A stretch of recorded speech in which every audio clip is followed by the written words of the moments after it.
Boa tarde, prefeito. Boa tarde a todos. Nós, então, encerramos a quarta etapa do inquérito sorológico do ano de 2021 para os adultos as pessoas acima de 18 anos na cidade de São Paulo. Esse resultado final se deu agora no dia 12/3. Em função do surgimento das novas variantes no país, no estado de São Paulo e também aqui na capital, detectados pelos exames que foram feitos pela Secretaria, junto com o Instituto Adolfo Lutz e com o Instituto de Doenças Tropicais da USP, nós achamos importante acrescentar no processo do inquérito sorológico a inclusão de mais um teste para que a gente pudesse exatamente ter com muita precisão a prevalência da doença nesse momento de aceleração de casos aqui na cidade de São Paulo. Então, nós utilizamos o estudo de sororeversão que foi feito em 2020, introduzimos, então, a metodologia que inicialmente nós fizemos de retestagem, com o mesmo teste aplicado nas fases do inquérito sorológico de adulto, que foi o teste imunocromatográfico IgM-IgG, o Wonderful, com coleta venosa e separação do soro. E agora nós introduzimos em 2021, nessa quarta fase, nós adquirimos o teste imunoenzimático anti-SARS-CoV-2, o ELISA, que é IgG, e com isso, então, fizemos esse processo de maneira extremamente mais apurada, do ponto de vista científico. Fomos na nossa soroteca pegamos 151 exames que haviam no teste de sororeversão dado inicialmente não reagente, ou seja, negativos. E fizemos, então, a aplicação do teste ELISA, e se confirmou 88 casos reagentes com a nova metodologia. Então, o grau de precisão com que a gente está fazendo, e fizemos esta quarta etapa do inquérito sorológico, é extremamente importante. A testagem foi feita primeiro com o teste inicialmente utilizado, o Wonderful, depois o ELISA e depois os dois juntos. A metodologia que nós implementamos, o desenho do inquérito da quarta fase, a amostragem por sorteio aleatório na área de abrangência das 472 unidades básicas, a base de dados, o IPTU de 2020, mais o hidrômetro de 2017, mais a estratégia de saúde da família, com ampliação de 50% a mais de domicílios para compensar uma possível não respostas. 2 tipos de testes sorológicos, visando aumentar a sensibilidade do estudo, como eu já citei anteriormente.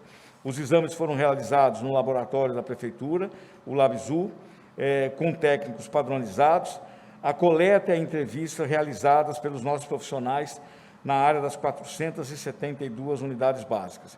Análise realizada com cada teste separadamente e, posteriormente, em conjunto, considerado o reagente quando houve resposta em um e em outro teste. Então, a quarta fase, a amostra de 2021, a quarta fase, a amostra de 5.760 entrevistados, as coletas 1.793, com o teste rápido, as amostras positivas foram 266, com uma prevalência de 14,6%, com a sorologia ELISA, as amostras positivas foram 409, com uma prevalência de 23,7%. Somando os dois, o teste rápido e o ELISA, nós tivemos as amostras positivas em 478, obtendo um resultado final de prevalência e de relevância na ordem de 25%. Então, portanto, nós, desde quando iniciamos o primeiro inquérito sorológico em 2020, onde a cidade apresentou 9,8% de prevalência, agora chegamos a 25% de prevalência e com um intervalo de confiança nós podemos ter algo superior a 28,7% da população na cidade de São Paulo já teve contato com o vírus. Também com as amostras dos 2 testes, foi possível avançarmos na detecção de como a doença se espalhou e se encontra hoje na cidade. E de forma também que já havia se apresentado na terceira fase, mostra de forma uniforme de como a doença se espalhou. 26% na Zona Norte, 26% na Zona Leste, 20% na Sudeste, 19,4% no Centro-Oeste e 28,6% na Zona Sul, onde nós tivemos, então, a maior prevalência de casos. Em relação ao IDH da cidade, nós, com os 2 testes também, a faixa no IDH alto, ela subiu, foi para 20,1%, IDH médio 25,4% e no IDH baixo 28,8%. Aí há que se destacar a prevalência por faixa do IDH se mantém menor na área do IDH alto, nas regiões da cidade de IDH alto. Em relação às faixas intermediária e baixa, há sensível aproximação, como a terceira fase já havia apontado. Também foi possível se detectar com esse nível, né, de precisão com os 2 testes, a questão dos assintomáticos entre os reagentes. E aí a estimativa de prevalência da infecção mostrou para nós que nós temos 45,1% das pessoas assintomáticas, né, e 54,9% sintomáticas. Por isso que esse dado é relevante no momento em que as variantes estão num processo de transmissão acentuada na capital, mostra a necessidade e o cuidado do distanciamento social, do uso da máscara, enfim. A faixa etária, também aqui foi possível, e isso já reflete o que tem acontecido com a ocorrência das variantes, aonde a faixa etária de 18 a 34 anos apresenta hoje a maior prevalência na cidade. E é isso exatamente que nós temos notado em toda a rede, né? É o jovem adulto que hoje apresenta os sintomas, se contamina, temos aí o teste positivado e hoje o aumento significativo de internações nessa faixa etária. Então, na faixa etária de 18 a 34, 29,4%, de 35 a 49, 21,3%, na faixa etária de 50 a 60, 27%, e na faixa etária acima dos 65 anos e mais, 21,4% de prevalência. No próximo gráfico, a permanência por domicílio mostra que exatamente aquelas pessoas, né, que são... o gráfico da direita, que mostra que aquelas pessoas que são em menor quantidade, né, 14,3%, que reportam saírem de casa para locais não essenciais, mostra que é exatamente a parcela, como mostra o gráfico da esquerda, a parcela da população que mais apresentou prevalência da doença, ou seja, são exatamente aquelas pessoas que saem para locais não essenciais, que é a menor parcela, né, nesse estudo, mas por outro aspecto, são aqueles que apresentam a maior prevalência da doença. No contato social, da mesma maneira, né, se reflete os mesmos gráficos, né, quem fica em casa com menor prevalência de contaminação, quem sai de casa, embora seja a parcela menor da sociedade, é aquela que, por conta do contato social, mais se contamina e mais apresenta a doença. Momento hoje, os dados, os casos novos confirmados por data do início de sintomas, nós estamos chegando a uma média móvel no dia 6/1, que foi a segunda semana epidemiológica da cidade, a 3.314 casos, o que ultrapassa exatamente a média móvel do pior momento da pandemia no ano passado, que foi em 7 de junho, onde nós tivemos uma média móvel em 7 dias de 2.923 casos. Os casos graves, aqui na cidade, nós tivemos em 16 de maio, a média móvel de casos graves, ou seja, de hospitalizados, de 503 em 7 dias, e hoje, em 7/1, tivemos a média móvel de 304. Aqui mostra exatamente como o trabalho e o resultado do trabalho feito em toda a atenção básica do município, no acompanhamento dos sintomáticos respiratórios, que fez exatamente com que a gente perdesse menos pessoas na cidade. É toda essa atuação em rede da Secretaria Municipal de Saúde, mais toda a ação social feita pela Prefeitura, que possibilitou exatamente nós termos o controle maior de óbitos na cidade. Aqui os óbitos confirmados, a mesma coisa. A média móvel em 22 de maio foi 121 em 7 dias. Em 19/1, a média móvel, 57 óbitos em 7 dias. Aqui, a ocupação dos leitos de UTI. Mostra a rede pública municipal, né? A rede pública estadual, e a rede pública e a rede privada, todas elas com gráfico absolutamente semelhante de elevação de ocupação de leitos na cidade. Na tarde de ontem, nós tivemos 83% de ocupação nos leitos públicos municipais de UTI e 76% nos leitos de enfermaria. Aqui, a questão das internações e saídas, o que mostra um quadro diferente do que nós enfrentamos em 2020, aonde a curva verde que mostra as internações e a curva azul que mostra exatamente as saídas. O ano passado nós tínhamos um número elevado de internações, mas as saídas, a rotatividade, o giro dos leitos eram semelhantes. Hoje as curvas se distanciam, né? As internações aumentam e a permanência do paciente na nossa rede hospitalar, sobretudo, de UPAs, de pronto-socorros, de pronto atendimento, de enfermaria e de UTI, ele permanece por mais tempo, né? É exatamente quase que o dobro de tempo do que permanecia anteriormente. É exatamente a questão da viramia dessa variante que nós estamos enfrentando aqui na cidade.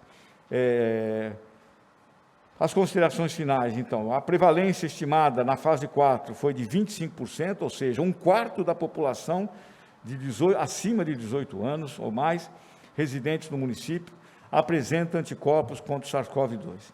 E foi significativamente maior com a metodologia combinada entre os dois testes, o teste rápido e o ELISA.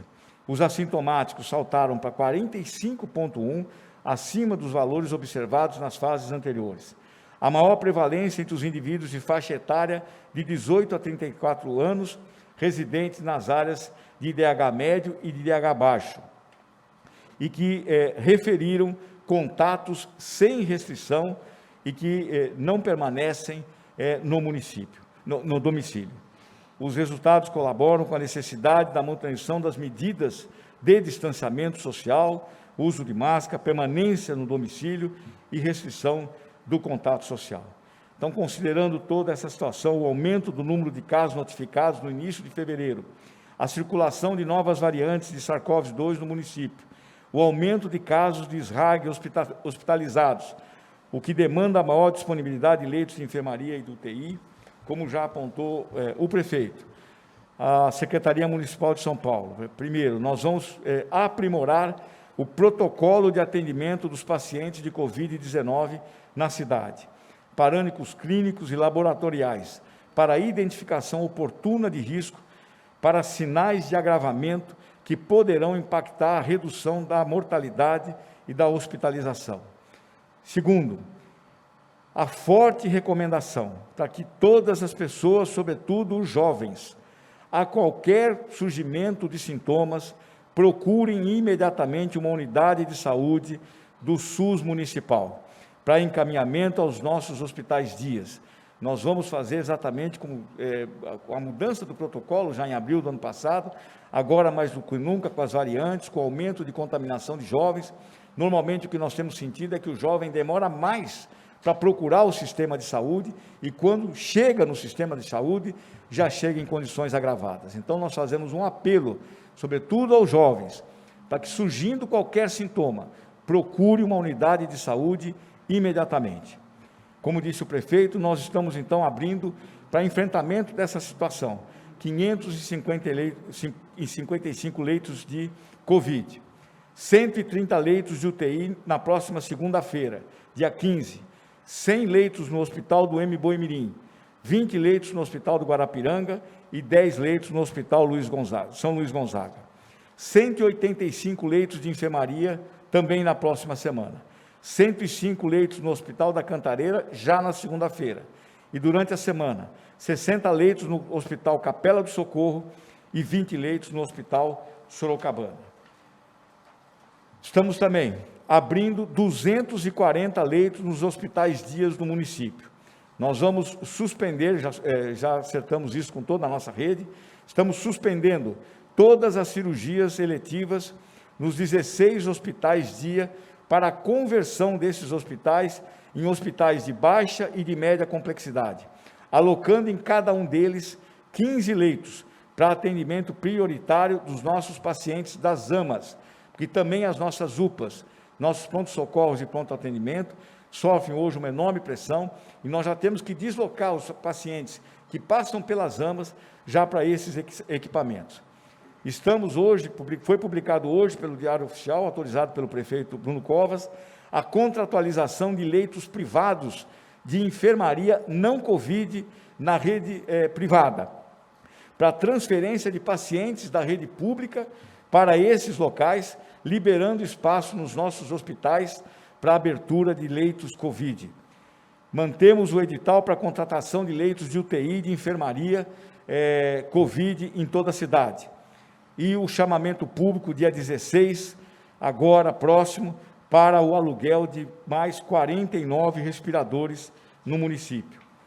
Nós, com os 2 hospitais de campanha que tivemos no ano passado, tínhamos 1.071 leitos de baixa e média complexidade, e agora, com os 240 leitos nos hospitais dias, os 406 leitos na Brasilândia, 110 leitos na Brigadeiro, 105 leitos no Cantareira, 120 leitos na Capela do Socorro e 79 leitos, nós temos no município 1.060 leitos de baixa e média complexidade.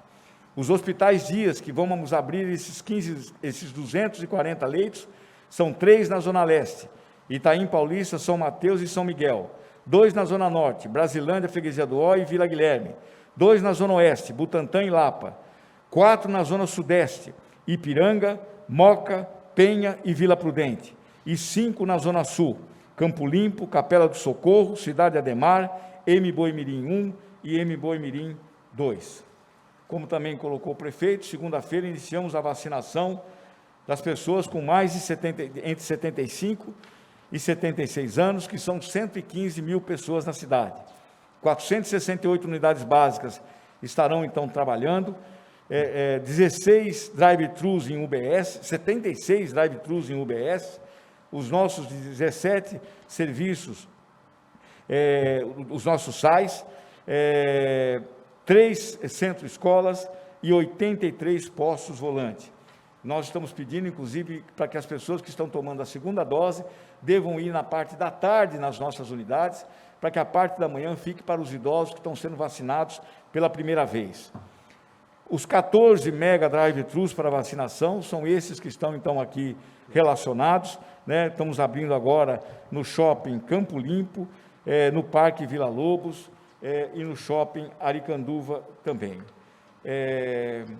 Como o prefeito já deu uma notícia em relação à questão das escolas, apenas para completar a vigilância sanitária do município, como vocês sabem, desde a abertura das aulas, as nossas unidades básicas de saúde acompanham todas as escolas municipais.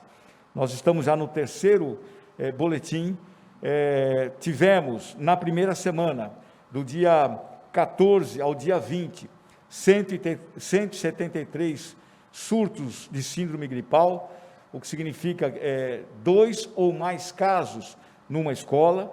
Depois, entre 21/2 e 27/2, 181 surtos, e agora, nesta última semana, 500 surtos de síndrome gripal. Por isso que a Vigilância Sanitária, o prefeito fez uma nota técnica, exatamente embasando a necessidade, neste momento, como o senhor anunciou, da suspensão das aulas no município de São Paulo. Era isso, prefeito.